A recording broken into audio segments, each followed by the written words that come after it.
বিসমিল্লাহির রহমানির রহিম। আসসালামু আলাইকুম। আশা করি আপনারা সবাই ভালো আছেন। আজকে আমি আপনাদেরকে রান্না করে দেখাবো খুবই মজার পাবদা মাছ রান্না করে।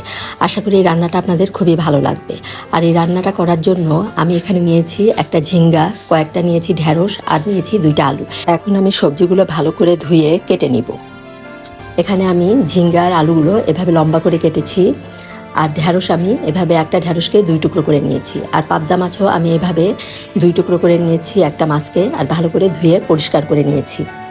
এখন ঢ্যাঁড়স আর পাবদা মাছটা আমি আলাদা একটা বাটিতে রেখে এখন এই ঝিঙ্গার আলুর ভিতরে দিয়ে দিব 6টা কাঁচামরিচ ফালি। আপনারা আপনাদের পছন্দ মতো ঝাল দিবেন। এখানে আমি 6টা কাঁচামরিচ ফালি দিলাম। এখন দিব 3টা পেঁয়াজ কুচি। 3টা পেঁয়াজ কুচি দিয়ে এর ভিতরে দিয়ে দিব 1 চামচের একটু বেশি পরিমাণ দিলাম আমি পেঁয়াজ বাটা। 1 চামচ পরিমাণ দিব আমি রসুন বাটা। 1/2 চামচ পরিমাণ দিব আমি জিরা বাটা। জিরা বাটাটা দিয়ে এখন এর ভিতরে আমি গুঁড়া মশলা দিব 1/2 চামচ হলুদের গুঁড়া, 1/2 চামচ দিব আমি লাল মরিচের গুঁড়া, আর দিব 1 চামচ পরিমাণ লবণ। লবণটা দিয়ে এখন এর ভিতরে আমি পরিমাণ মতো তেল দিয়ে দিব। এখানে আমি 1 টেবিল চামচের একটু বেশি পরিমাণ তেল দিলাম। দিয়ে এখন ভালো করে এভাবে মাখিয়ে নিতে হবে। এমনভাবে মাখাতে হবে যাতে মশলাগুলো ভালো করে সবজির সাথে মিশে যায়। আর মাখানোটা দেখেই বুঝতে পারছেন সবজিগুলো যাতে নরম হয়ে যায়, আমি এভাবেই একটু চেপে চেপে মাখিয়ে নিচ্ছি। এখন এই যে ভালোভাবে আমার সবজিগুলো মাখানো হয়ে গিয়েছে। এখন এর ভিতরে আমি দিয়ে দিব যে মাছগুলো আমি দিয়ে এর ভিতরে দিয়ে দিব 2 টেবিল চামচ পরিমাণ সরিষার তেল। সরিষার তেলটা দিয়ে এখন মাছগুলো আমি সবজির সাথে ভালো করে মিশিয়ে নিব। এই রান্নাটা খেতে কিন্তু খুবই মজা হয়। আপনারা যারা এভাবে পাবদা মাছ রান্না করে খাননি অবশ্যই একবার খেয়ে দেখবেন।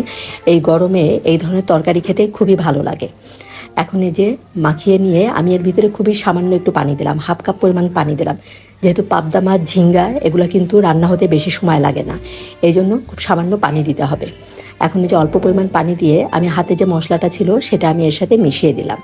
দিয়ে এখন উপরে আমি এই যে ঢ্যাঁড়সগুলো দিয়ে দিলাম।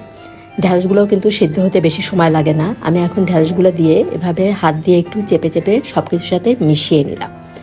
মিশিয়ে নিয়ে এখন ঢাকনা দিয়ে ঢেকে আমি মিডিয়াম টু হাই হিটে এই তরকারিটা রান্না করে নেব।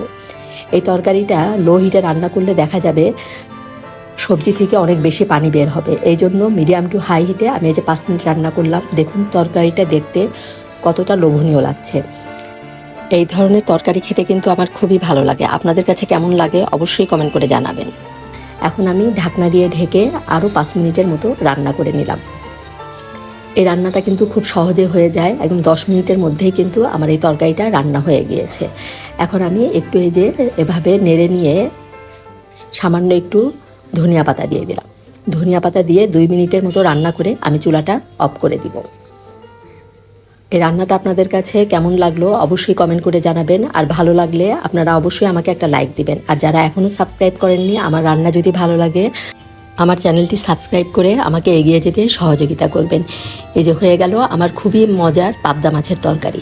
গরমের মধ্যে এই ধরনের তরকারি কিন্তু আমাদের শরীরের জন্য খুবই উপকারী।